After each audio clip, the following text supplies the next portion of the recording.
Hi friends, I am doctor Rajendran. ഞാൻ ഇന്നിവിടെ ഉണ്ടാക്കി കാണിക്കാൻ പോകുന്നത് ഒരു നാരങ്ങ അച്ചാർ. അപ്പം ഇതിന് ഞാൻ 1 കിലോ പഴുത്ത നാരങ്ങ, പച്ച നാരങ്ങ എടുക്കരുത്. പച്ച നാരങ്ങ എടുത്താൽ ചിലപ്പോൾ അച്ചാറിന് കയ്പുണ്ടാകാൻ സാധ്യതയുണ്ട്.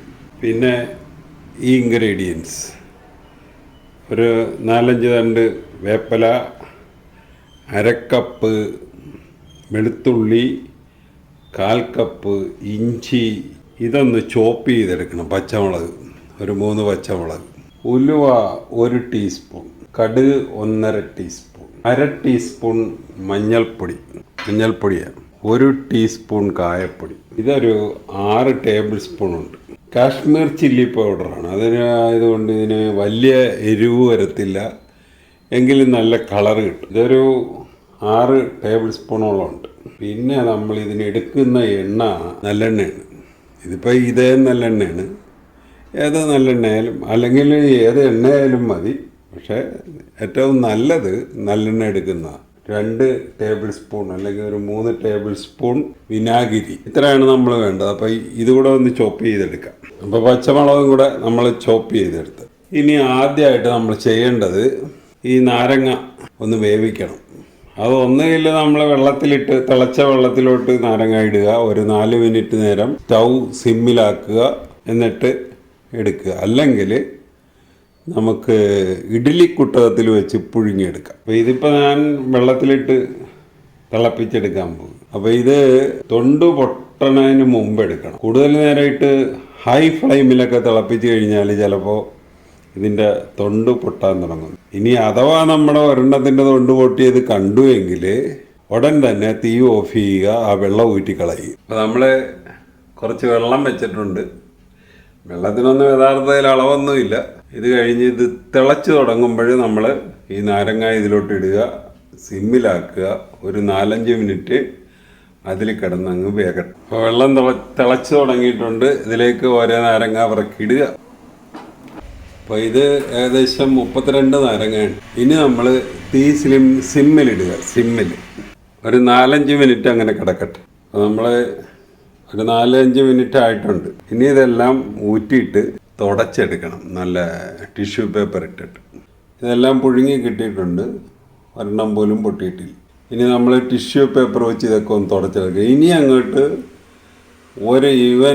മുറിക്കാൻ ഉപയോഗിക്കുന്ന പിച്ചാത്തി പോലും വെള്ളം കാണരുത്, വെള്ളത്തിൻ്റെ അംശം കാണരുത്.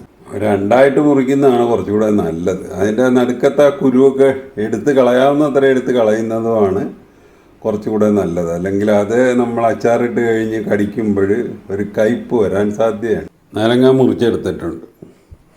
ഇനി ഇതിലോട്ട് ആ ഉപ്പങ്ങ് ഇടുക. 1 ടേബിൾ സ്പൂൺ ഉപ്പ് മാറ്റി വെച്ചിട്ട് ബാക്കിയുള്ളത് ഇതിലോട്ട് ഇടുക.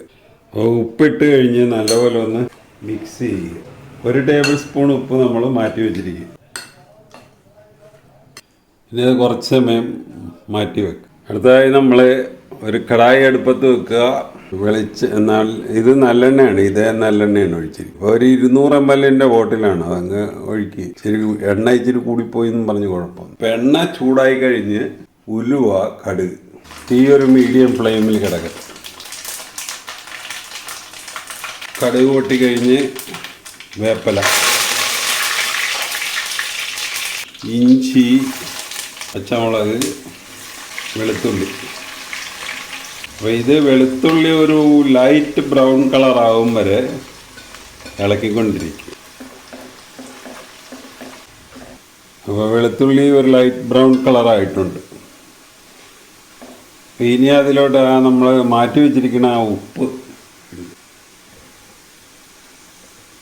ഇനി നമ്മൾ ഇതിൽ പൊടി ഇടാൻ പോവുകയാണ്. പക്ഷെ പൊടി ഇടുമ്പോൾ ഇതിൻ്റെ നല്ല അടികട്ടിയുള്ള പാത്രമായതുകൊണ്ട് ഇതിൻ്റെ അകത്ത് ചൂട് നിൽക്കും. അതുകൊണ്ട് ഈ സ്റ്റൗ ഓഫ് ചെയ്തിട്ട് പൊടി ഇട്ടാൽ മതി, അല്ലെങ്കിൽ ഇതൊക്കെ അങ്ങ് കരിഞ്ഞു പോകും. ആദ്യം മഞ്ഞൾപ്പൊടി ഇളക്കുക, മുളക് പൊടി നല്ലപോലെ ഇളക്കി കൊടുക്കുക. ഈ പച്ചമുളകൊക്കെ പോകണം. അപ്പോൾ നമ്മൾ തീ ഓഫ് ചെയ്തിരിക്കുകയാണ്. കായം, ഇപ്പോൾ അതിൻ്റെ മുളകിൻ്റെ പച്ചപ്പൊക്കെ മാറിയിട്ടുണ്ട്. ഇനി ഇതിലേക്ക് നമ്മൾ നാരങ്ങ ഉപ്പ് പുരട്ടി വെച്ചിരിക്കുന്നത് ഇടുക. തീ സ്റ്റാർട്ട് ചെയ്യുക. ഇതിൻ്റെ അകത്തോട്ട് ഇനി ചൊറുക്ക ഒഴിക്കണം.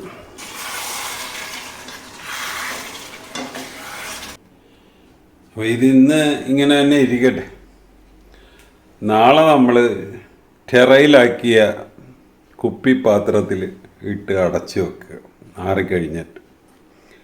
അപ്പോൾ ഇന്ന് ഇതിങ്ങനെ മൂടി വെക്കുക, തീ ഓഫ് ചെയ്യുക. അപ്പോൾ ഇത് കുപ്പിയിൽ സ്റ്റോക്ക് ചെയ്യുമ്പോൾ നമ്മൾ ഫ്രിഡ്ജിൽ വെക്കുകയാണെങ്കിൽ ഒരു 6 ദിവസം വെളിയിൽ ഇരുന്നിട്ട് വേണം ഫ്രിഡ്ജിൽ വെക്കാൻ. എന്ന് പറഞ്ഞാൽ ഇതിൻ്റെ ഉപ്പും എല്ലാം ഒന്ന് പിടിച്ച് ഒന്ന് അവിയണം.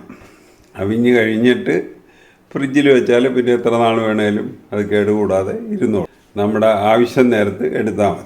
അതുപോലെ തന്നെ ഇതിൽ എപ്പോഴും ഈ സ്പൂൺ ഉപയോഗിക്കുമ്പോൾ ഒന്നുകിൽ ഈ സ്പൂൺ ഒരിച്ചിരി തിളച്ച വെള്ളത്തിലിട്ട് ഉണങ്ങി കഴിയുമ്പോൾ ആ സ്പൂൺ കൊണ്ട് കോരുക. എന്ന് പറഞ്ഞാൽ സ്പൂൺ സ്റ്റെറൈലായിരിക്കണം. അല്ലെങ്കിൽ അപ്പം നമ്മൾ എടുക്കുമ്പോൾ ഇതിൻ്റെ അകത്ത് ബാക്ടീരിയ കയറും. ബാക്ടീരിയ കയറി കഴിഞ്ഞാൽ അച്ചാർ കേടാകാൻ സാധ്യതയുണ്ട്. നാരങ്ങ അച്ചാർ റെഡിയായി. ഈ റെസിപ്പി അനുസരിച്ച് ഒന്ന് ഉണ്ടാക്കി നോക്കുക. ഉണ്ടാക്കി നോക്കിയിട്ട് ഇഷ്ടപ്പെട്ടുവെങ്കിൽ ഞങ്ങളുടെ ചാനൽ സബ്സ്ക്രൈബ് ചെയ്യുക. വേറൊരു വീഡിയോ ആയിട്ട് നമുക്ക് വീണ്ടും കാണാം.